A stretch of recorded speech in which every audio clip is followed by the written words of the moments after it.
nin Soomaaliya ayaa magaalada Minneapolis ku ganacsada baabuur wareega oo ku iibiyo boorsooyinka iyo barafuunada.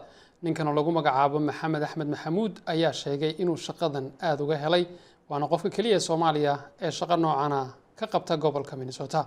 warbixin arintaasi ka hadlaysa waxay noo hayay wariyaheena Maxamuud Masaxade. gaarigan ku muuqda waa dukaan wareega oo alaab kala duwan lagu iibiyo waxaana halabuurkiisa iska leh Maxamed Axmed Maxamuud oo ah wiil dhalinyaro ah oo Soomaaliyeed oo degan magaalada Minneapolis waana Soomaaliga kaliya ganacsigan oo kale ku leh gobolka Minnesota.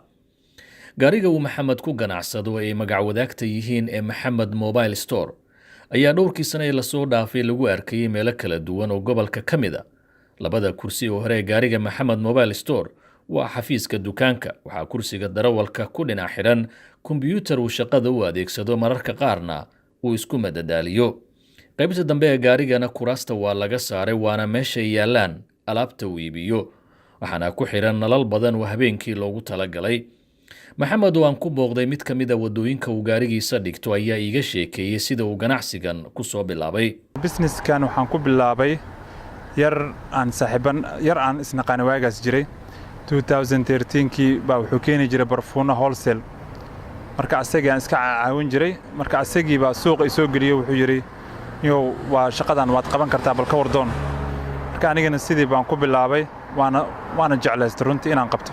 Maxamed waa nin kalsooni badan ku qaba naftiisa shaqadiisana rumaysan isla markaana aan dhag jalaq u siin hadallada niyad jabka abuuri kara uga yimaada bulshada qaarkeed. waxa uuna rumaysan yahay inuu kaligii xoogsado oo aanu cid kale u shaqaynin. qof waxaan ahay iskiis jecel inuu u shaqaysto waxaan aaminsanahay inaan wax soo saaran karo marka qof u shaqaynaysid marka adiga aad shaqaysanaysid waa laba wax oo kala duwan. shaqadana xishood ma gasho qof dhalinyaro hadaa tahay waa inaad wax soo saaran kartid waa inaad wax qabsan kartid baan aaminsanahay. Maxamed waxyaabaha uu ka ganacsado ayaa waxaa ka mid ah boorsooyinka casriga ay habluhu labiskooda ku bilaan iyo baraafuunada hablaha iyo ragga kuwaasi uu ka kala keeno dalka iyo dibadiisaba. boorsooyin badan oo magac laan gadaa oo dumarka sida hadda مثلا Michael Kors oo kale MK Gucci Chanel. intaan Maxamed la joogay waxaa hadba u imaanayay oo wax ka iibsanayay qaar ka mid ah macaamiishiisa joogtada ah iyo kuwa ay markaa uun ugu horeysay. إكران محمد ومعاميش جوكتدا محمد موبايل ستور. والله محمد موبايل ستور has been وجوجي for a while in a business. واحد بدنا وحكا قدنا ويل في عواي بورسين في عنو هستا customer كيس حوجا like couple years وانا هاي واحد إبنا كمان أركن so he's good.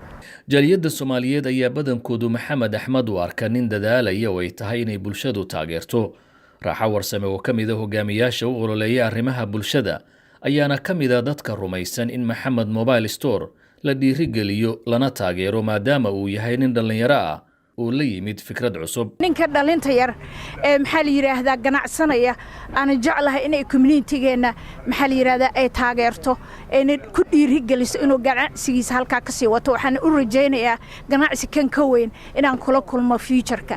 Maxamed Mobile Store ayaa ku haminaya inuu ganacsigiisu heer sare gaaro isla markaana uu si tartiib ah hadba tallaabo horumar leh u qaado.